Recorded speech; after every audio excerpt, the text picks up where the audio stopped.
हम श्री अतुल कोड़ी के बहुत आभारी हैं। श्री अतुल कोड़ी के निर्देशन में ये फिल्म आपको समय के माध्यम से एक असाधारण यात्रा पर ले जाती है। मील के पत्थर असफलताओं और प्रतिभाशाली दिमागों की खोज करती है जिन्होंने परिवहन को फिर से परिभाषित किया। भाप से गैसोलीन, डीजल से बिजली और उससे आगे। यह इंजन के विकास की कहानी है। इंजनों का विकास, बारूद से इलेक्ट्रिक वाहनों तक। इंजन का विकास, बारूद से लेकर इलेक्ट्रिक वाहनों तक। पहली चिंगारी, बारूद और भाप इंजन की कहानी गैसोलीन या बिजली से नहीं बल्कि एक अप्रत्याशित आविष्कार से शुरू होती है। बारूद प्राचीन चीन में 9वीं शताब्दी के आसपास जीवन के अमृत की तलाश कर रहे कीमियागरों ने गलती से सल्फर, चारकोल और पोटेशियम नाइट्रेट का मिश्रण खोजा जो बहुत अधिक बल के साथ प्रज्वलित हुआ। इससे आतिशबाजी का विकास हुआ और अंततः आदिम रॉकेट प्रणोदन का विकास हुआ।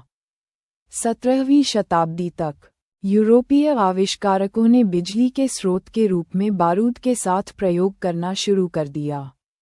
डच वैज्ञानिक क्रिस्टियान ह्यूजेंस ने 1680 में बारूद इंजन की अवधारणा बनाई। उनका विचार पिस्टन को धकेलने के लिए सिलेंडर में बारूद को प्रज्वलित करना था। हालांकि बल बहुत अप्रत्याशित और खतरनाक था, जिससे यह अव्यावहारिक हो गया। इस गतिरोध ने वैज्ञानिकों को सुरक्षित विकल्पों की तलाश करने के लिए प्रेरित किया। 18वीं सदी की शुरुआत में थॉमस सेवरी और थॉमस न्यूकॉमन ने भाप इंजन विकसित किया, जो इतिहास में एक महत्वपूर्ण मोड़ था।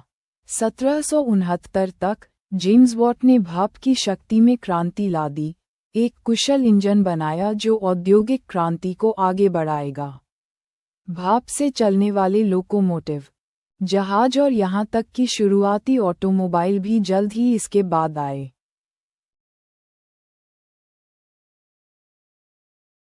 आंतरिक दहन का उदय। भाप की सफलता के बावजूद इंजीनियरों ने अधिक कॉम्पैक्ट और कुशल ऊर्जा स्रोतों की तलाश की। 19वीं शताब्दी में आंतरिक दहन इंजन, अंदर जलने वाले इंजन, का जन्म हुआ। एक ऐसा आविष्कार जिसने एक सदी से भी अधिक समय तक परिवहन को परिभाषित किया। 1860 में एटियन लेनोयर ने ईंधन के रूप में कोयला गैस का उपयोग करके पहले व्यावहारिक आंतरिक दहन इंजन, अंदर जलने वाले इंजन, में से एक बनाया। 1876 में निकोलस ओटो ने 4 स्ट्रोक इंजन का आविष्कार किया, जिसने आधुनिक गैसोलीन इंजन की नींव रखी।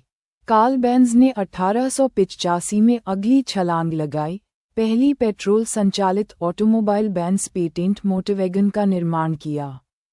शुरुआती ऑटोमोबाइल लग्जरी आइटम थे, लेकिन हेनरी फोर्ड के मॉडल टी 1908 ने कारों को आम लोगों के लिए किफ़ायती बनाकर खेल को बदल दिया।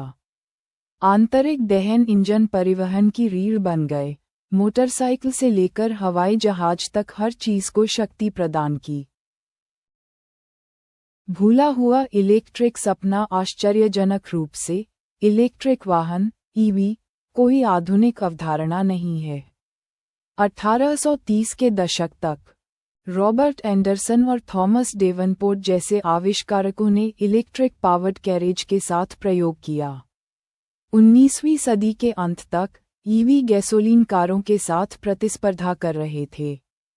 1900 में अमेरिका में सभी वाहनों में इलेक्ट्रिक कारों की हिस्सेदारी लगभग 40% थी, जिसका श्रेय उनके शांत संचालन और उपयोग में आसानी को जाता है। हालांकि उनमें 3 बड़ी कमियां थीं। 1. सीमित बैटरी रेंज। 2. उच्च लागत। 3. चार्जिंग इंफ्रास्ट्रक्चर की कमी। 1920 के दशक तक विशाल पेट्रोलियम भंडार की खोज और आंतरिक दहन इंजन में प्रगति ने गैसोलीन कारों को प्रमुख बना दिया। इलेक्ट्रिक कारें कुछ समय के लिए गुमनामी में चली गईं। डीजल क्रांति और युद्ध मशीनें। जबकि गैसोलीन इंजन सड़कों पर राज करते थे, रुडोल्फ डीजल ने 1892 में एक नई तरह की शक्ति पेश की, डीजल इंजन। डीजल इंजन अधिक कुशल और शक्तिशाली थे, जो उन्हें ट्रकों, जहाज़ों और ट्रेनों के लिए आदर्श बनाते थे।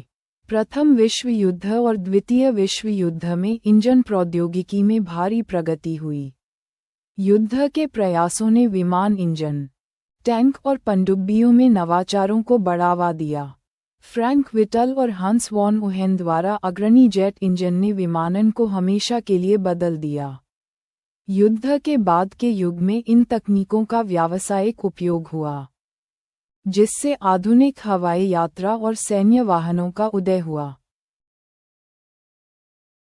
तेल संकट और आधुनिक ईवी का जन्म 20वीं सदी को गैसोलीन और डीजल इंजनों द्वारा परिभाषित किया गया था, लेकिन 1970 के दशक तक दरारें दिखाई देने लगीं। 1973 के तेल संकट ने जीवाश्म ईंधन पर दुनिया की निर्भरता को उजागर किया।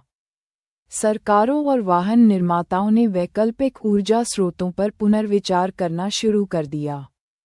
1970 और 1980 के दशक में इलेक्ट्रिक वाहनों को पुनर्जीवित करने के पहले बड़े प्रयास देखे गए। नासा के लूनर रोवर 1971 ने साबित किया कि चरम स्थितियों में इलेक्ट्रिक पावर व्यवहार्य थी। जनरल मोटर्स ने 1996 में EV1 का निर्माण किया, जो पहली आधुनिक इलेक्ट्रिक कारों में से एक थी।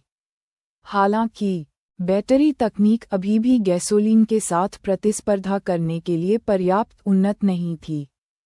टोयोटा प्रियस 1997 जैसे हाइब्रिड वाहनों के उदय ने एक मध्यम मार्ग की पेशकश की, लेकिन पूर्ण विद्युतीकरण अभी भी एक सपना था। टेस्ला प्रभाव और ईवी क्रांति 21वीं सदी में नाटकीय बदलाव देखने को मिला। जलवायु परिवर्तन की चिंताएं, बैटरी तकनीक में प्रगति और सरकारी नीतियों ने स्वच्छ परिवहन को बढ़ावा दिया। 2003 में स्थापित टेस्ला मोटर्स ने ईवी को उच्च प्रदर्शन, वांछनीय और व्यवहारिक बनाकर उनकी धारणा को बदल दिया। ईवी क्रांति को बढ़ावा देने वाले प्रमुख विकास 1. लिथियम आयन बैटरी सस्ती और अधिक कुशल हो गईं। 2. सरकारों ने इलेक्ट्रिक वाहनों के पक्ष में सब्सिडी और नियम पेश किए। 3. चार्जिंग इंफ्रास्ट्रक्चर का वैश्विक स्तर पर विस्तार हुआ। 2020 के दशक तक टेस्ला, रिवियन, ल्यूसिड और लीगेसी ऑटोमेकर्स, फोर्ड, GM, VW जैसी कंपनियां इलेक्ट्रिक मोबिलिटी के लिए पूरी तरह प्रतिबद्ध हो गईं। एक बार भुला दिया गया इलेक्ट्रिक सपना अब परिवहन का भविष्य बन गया था। उपसंहार, भविष्य इलेक्ट्रिक से परे। जैसे जैसे हम आगे बढ़ रहे हैं, इलेक्ट्रिक वाहन बस शुरुआत हैं। वैज्ञानिक खोज कर रहे हैं लंबी दूरी और तेजी से ईंधन भरने के लिए हाइड्रोजन ईंधन सेल। स्वायत्त ड्राइविंग गतिशीलता को फिर से परिभाषित करेगी। असीमित ऊर्जा के लिए समलन और सौर ऊर्जा। बारूद के विस्फोट से लेकर मूक इलेक्ट्रिक मोटर तक, इंजनों की यात्रा क्रांतिकारी से कम नहीं रही है। अब सवाल ये है, आगे क्या होगा? परिवहन का भविष्य लिखा जा रहा है, एक समय में एक नवाचार।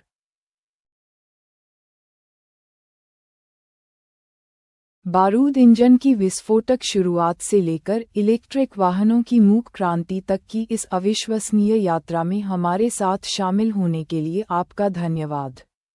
लेकिन ये तो बस शुरुआत है। आगे का रास्ता नई संभावनाओं, नवाचारों और सफलताओं से भरा है।